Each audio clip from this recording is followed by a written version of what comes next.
Hey, thanks for watching. Going to talk about the New Zealand-India series. New Zealand just got done playing two tests against the West Indies, but in just 2 weeks' time they're going to head to India, take on the Indians. We'll start with New Zealand first. In all honesty, I don't have a huge amount to say about them. We'll have a little bit of a talk about what happened in the West Indies series. Um, but mainly be talking about India today, and I'll tell you why as well as we go along. Um, New Zealand lost the two-test series to the West Indies. Were competitive. Probably should have won the second test. A sort of very characteristic batting collapse saw them lose that, and in the end lose it relatively comfortably by 5 wickets. West Indies did the job they needed to do. New Zealand were competitive. It pretty much was a series that played to card. More or less exactly what you would have expected going into it. New Zealand competitive, West Indies ultimately triumphing. Bowling from New Zealand in particular was quite good at times, particularly that first innings in Jamaica.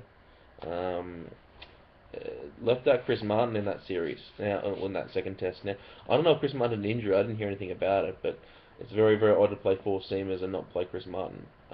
It suggests to me that Chris Martin's career is over. I mean, if you're going to play four fast bowlers in your team, one of them isn't Chris Martin. I'm very surprised to see him on this tour, but on this tour he is. Um, Two guys I was going to talk about, I'll talk about one of them definitely, is Ross Taylor. Obviously key to pretty much everything New Zealand does with the bat. Averages 45.8 against India with a 5 century rate. Two of his 6 career centuries that are against India. So it's surprising Ross Taylor only has 6 centuries, but New Zealand doesn't play that much Test cricket. But yeah, 5 century rate, very good. 45.8, also good. The century rate in particular is very important, and New Zealand, as you probably are aware, desperately need them. They do tend to get some scores. They don't get many centuries. So, and in India, more than anywhere else in the world, getting big scores is very important. So the centuries are going to need to be there. 50s are not going to cut it. I really hate the cult of centuries. Sometimes people get carried away, but in this case, it's true. You need to score centuries. That said, Ross Taylor has not got any of them in his last 21 innings against top 8 opposition. In the series that India played against New Zealand in 2010, he averaged 27.2 with one score in 5 innings, and that score was only a merely 56. So less encouraging there. Sorry to round of the parade of New Zealanders, but yeah, Ross Taylor at best is a wild card here, and he's going to need more support than I think he's going to have.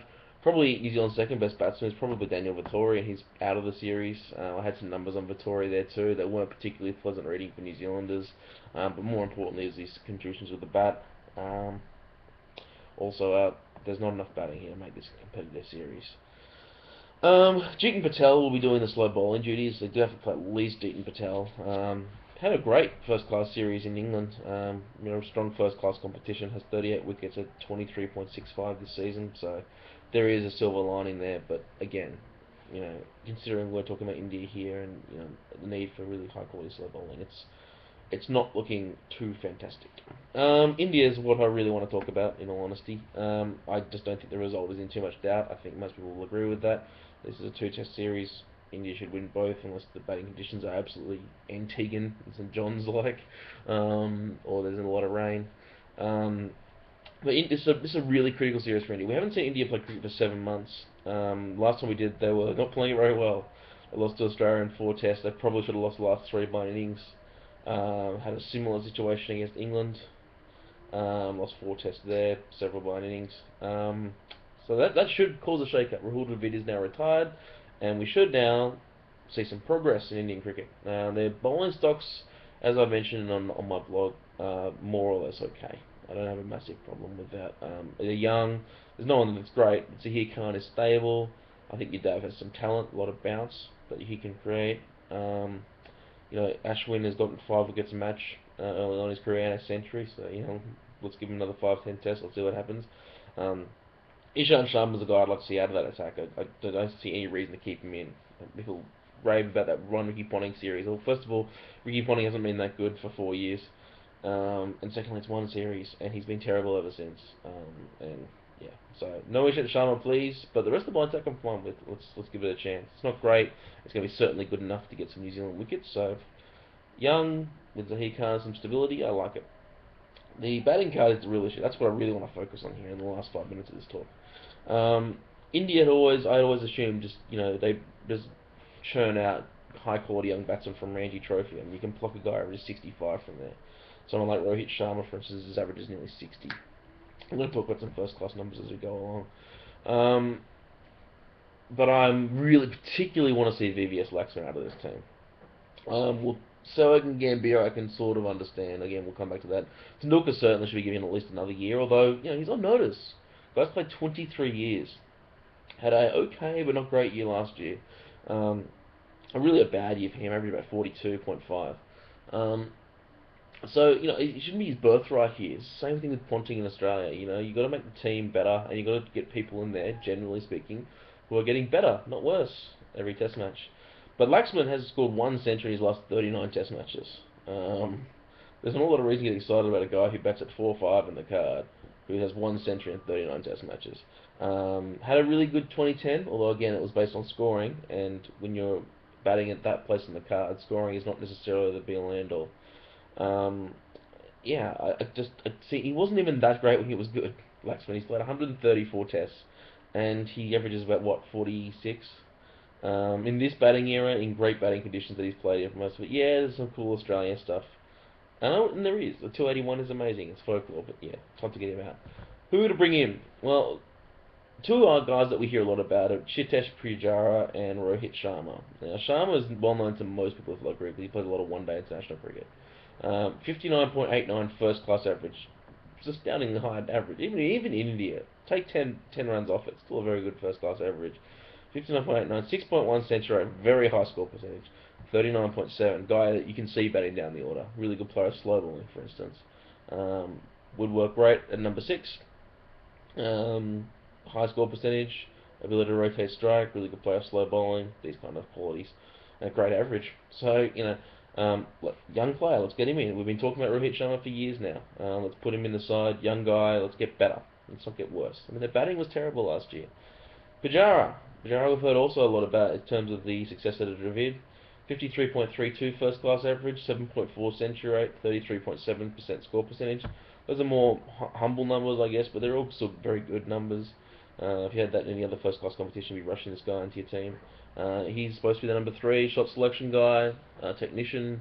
Let's do this. And finally, someone's already in the team, but Virat Kohli, I actually think should be captain of this team. It's a bold move. But when you lose 8 tests in a row, you need bold moves.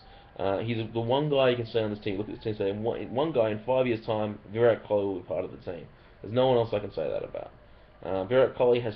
I never talk about one-day international numbers, but these numbers are freaky. Virat Kohli has 13 centuries in 86 one-day international innings. It's 6.6 century. It's a limited over century rate. And it's limited over. It's hard to score centuries, obviously because of the limited time. 13 and 86 innings, 6.6. Tendulkar, to give you some idea, has 49 centuries in 452 innings. That's 9.2. So Kohli, you're looking at someone that's about 30%, 25-30% better than Tendulkar in terms of scoring centuries at one-day international level. Yeah, this guy's going to be really good. A guy who can bat at 3 and 4, has a pull, has a cut, has a cover drive. And uses them extensively. 3 or 4, he'd be fine out. I think he's going to be really good. Had a really good series in Australia in a testing environment. Against a good pace of battery in bad batting. Well, bad batting conditions for him and bad batting conditions in terms of the teams falling apart around him.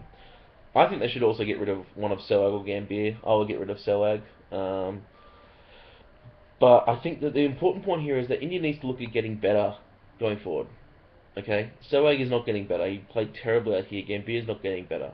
You have a chance here against a really bad side. There couldn't be a better opponent for India. They're at home playing a team they're gonna beat no matter who they pick. Everyone's gonna get runs. Yeah, just to get all those numbers nice and glossy for themselves. They're in Asia for 18 months, I believe. So they can get those numbers nice and high and glossy before they have to go around outside Asia again, like they did last year. And to be fair, they played a lot outside Asia last year. They played in England, they played in South Africa, they played in Australia.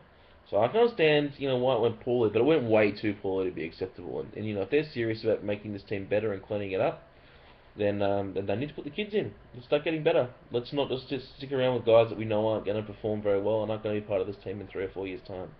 As for the series result, as I've intimated through this video, it's a given. India will win 2-0 no matter who they pick. New Zealand, yeah, doesn't play well in India, especially with their fast bowling strength. So yeah. Anyway, thanks for watching, and we'll see how it goes.